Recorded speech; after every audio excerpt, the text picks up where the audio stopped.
All right, hey guys, it's Troy and Dale here from Hard Rock Rewind. Thanks for joining us for another reaction.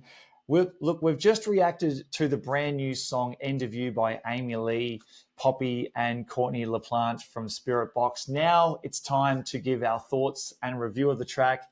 Dale, as always, I'll open with you, man. What do you think of that? What do you think of that track, man? Straight off. Now, actually, just before, you probably got some similar notes, but I'll let you go with your notes on what some of the credits were and whatnot, and see if we're going to pull up the same info. Go for it. Sure.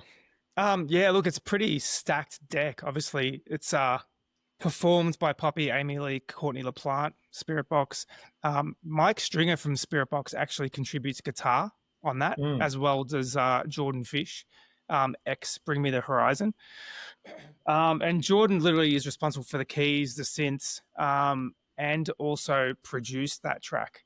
And Jordan Fish, for me, is actually responsible probably for my favorite song that was released in 2024 was House of Protection's Learn to Forget, which was an absolute banger of a song, came out last year. And that was probably my favorite track of the year. It was just super high energy, in your face, really aggressive, super hell catchy chorus, and really made your ear think differently. Like you would hear things and my ear was like, oh shit, like I've never heard those sounds or that before. And it was it was just, for me it was just one of those tracks. So so Jordan's an absolute gun. So you think with all those people on board for a track, like how could they go wrong? And I think for me the production is phenomenal. It's next level. Absolutely. Mixed by Zach Savini again. Sorry, so there's another credit there. Zach Savini's that's responsible for mixing. Yeah, he does everything. He's all over everything. So production was phenomenal. Super tight. Lots of room and ambient room there and headroom and a lot of kind of space to really hear those breathy kind of vocals and those real melodic synth driven vocals as well. But for me, it just felt a little bit generic. Like I could almost sing "I'm Going Under" by Evanescence over that chorus. So I don't know what I went into it thinking it would be, but with all of those people there, I think I felt it was going to be not something revolutionary, but something that was perhaps a little more than what it was. Sounded sick, great song, can't fault it, but it didn't change the way I look at music, or it didn't make me think, man, like what have they done here? Like it wasn't that for me. So for me it was solid track. Everything sounded great, was well written, performed well. It's gonna absolutely slay on the charts. It's already getting millions of views. It's only been out a couple of days, so it's ticking all the boxes for the people that made the song. It's doing what they needed it to do. But I just question whether that's what it was they were after. Were they after just something to kind of fill the bank a little bit, perhaps? As opposed to doing it to really do something different. Well, look at Jordan Fish, like I said about House of Protection song, that Learn to Forget song. For me, that's what they were doing on that song. They were literally trying to, it's a new band where we're just going to try and give it our all, give it as much energy and you can really hear the energy in the track and it's infectious, This just didn't translate for me. So for me, like, would I listen to it again if it came on the radio? Yeah, I'd leave it on. Would I seek it out again? I don't know, to be honest. But that's me, man. So I don't know. What did you? No, it just felt a little too predictable for me. I think I probably would second what you've said. Actually, I think in fairness to Amy Lee, I think she has got such a unique and powerful voice. I mean, I haven't really heard much of Poppy, and I haven't really listened to a lot of Spirit Box, but Amy Lee in her own right is just such a phenomenal vocalist and powerful vocalist. And I think anything that she does, with a bit of heavy guitar is going to just sound like Evanescence. And that's, for me, that's pretty much what it was. It was Evanescence featuring Poppy and Courtney LaPlante. Like, you know what I mean? You're right. It was, especially when you had the sort of slow start and then it kicks in. It's very much like an Evanescence type of predictable sort of tune, you know, some piano or something at the start, and then it drops. I was blown away by the scream. To be honest, in fairness, I haven't heard a lot of Spirit Box. Does she scream a lot in their tunes? Right? Yeah. Because I'm not really across them that much.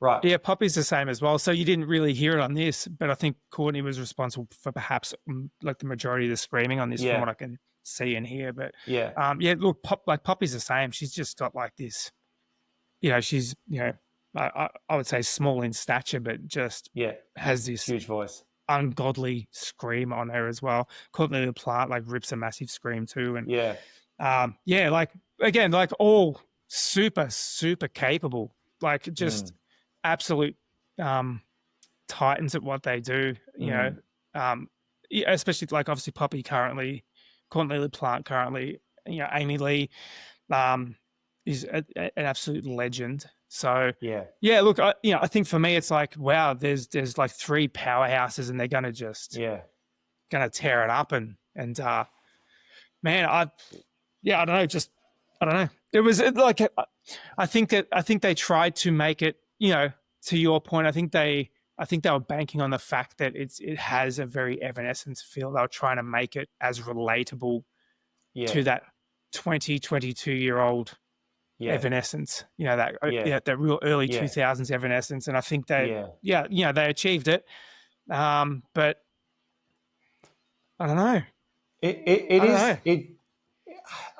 It's probably fit for another video, but it does really beg the question that, like, as you just said, and this is, to be honest, this is the dilemma that I have listening to sort of new heavy music now. I feel that like we're sort of like at a level now where there's nothing really super new. As you've just said, you've got three amazing vocalists from three great, phenomenal artists. But where do you go? Like, what's something that you can, I mean, there's been so much. I mean, because I remember when we were playing in bands early 2000s, right? So when Bullet come out, you know, when Trivium come out, like there was certain production sounds, to say that the Poison had, right, that I hadn't heard before. And I listened to a lot of metal, but the snare was massive. Like the guitars were bigger. There was just, my ears were just like, I hadn't heard this sound before, you know, like, and it was so exciting, and so chord progressions. And there are other bands, you know, but now I think like we've, I don't know, man. I just feel that we're at this level. We've done so much. There's been so much explored into production, and there's like, we've maxed out pretty much everything. Where do we go to make something different? And just going back to quickly, Dead Poets Society, when I had to listen to them, like we interviewed them, they actually, I found they had a really different sound. You know, it was a really different sound, a lot of different sort of unique sort of stuff. But not to harp on them, but yeah, as you said, I don't know. I know what you mean. It's a great track, very predictable. I'm the same with you, man. It sounded great. If it was on the radio, I'll listen to it. Sounds pretty cool. Would I probably put it on Spotify all the time? Probably not. Still a great track, but it's just, you know, you're right. It's just another great track. Yeah. Yeah, and look, to go back to your point about Dead Poets Society, that interview we did with those guys, like one thing I took away from that is that they're doing it for the right reasons. They're genuine musicians. Not saying, again, not disparaging anybody. Like obviously everybody doing it are genuine musicians, and obviously everybody wants to be successful and so forth. But they've released 2 albums across 13 or 14 years, and they're really honing it. They're real meticulous in what they do. They're doing things because they want it to sound a certain way for them. And this track seemingly just kind of came from nowhere. And you've got 3 real prominent powerhouse performers. It almost seems like they're just trying to create something out of nothing for the sake of just having this thing out there. It's not going to get toured. Like, it's not going to get toured off. They may do a joint performance at some awards show, perhaps. But is it like, are any of them going to perform it live? Will Amy Lee perform it live with Evanescence? Who knows? Will Courtney perform it live in Spirit Box? Probably not. Maybe Poppy might. I don't know. It could just be one of those songs for the sake of a song. And that's not necessarily a bad thing. That's just an observation. But I don't know. I don't know if I'm about that, to be honest. I did see that I read in an interview because just this morning we got a media release saying that Evanescence are doing 3 shows in Australia in like really sort of smaller venues and what they would usually play. And in it, intimate, yeah. But Amy Lee mentioned that, you know, there may be scope to tour with either Poppy or Spirit Box and that. But so, yeah, who knows? But, you know, I mean, yeah, look, as you said, like it's a great song. It's not knocking anyone. It's a great song. I mean, everything's like, you know, everyone's sung their ass off.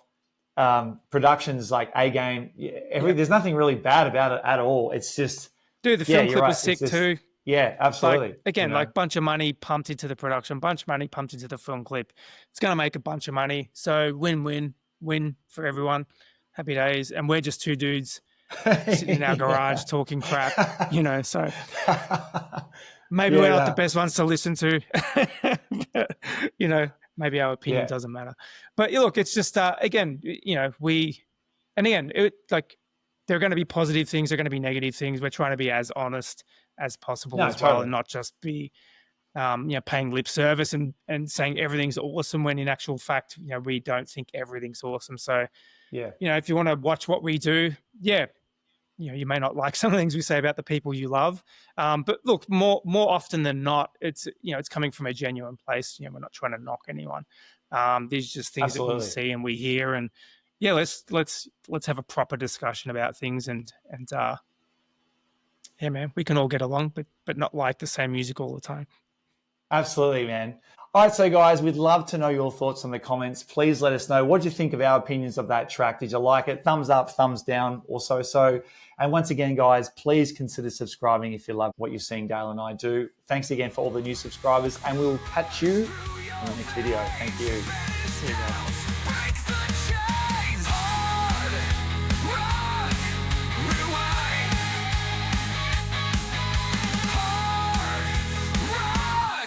Real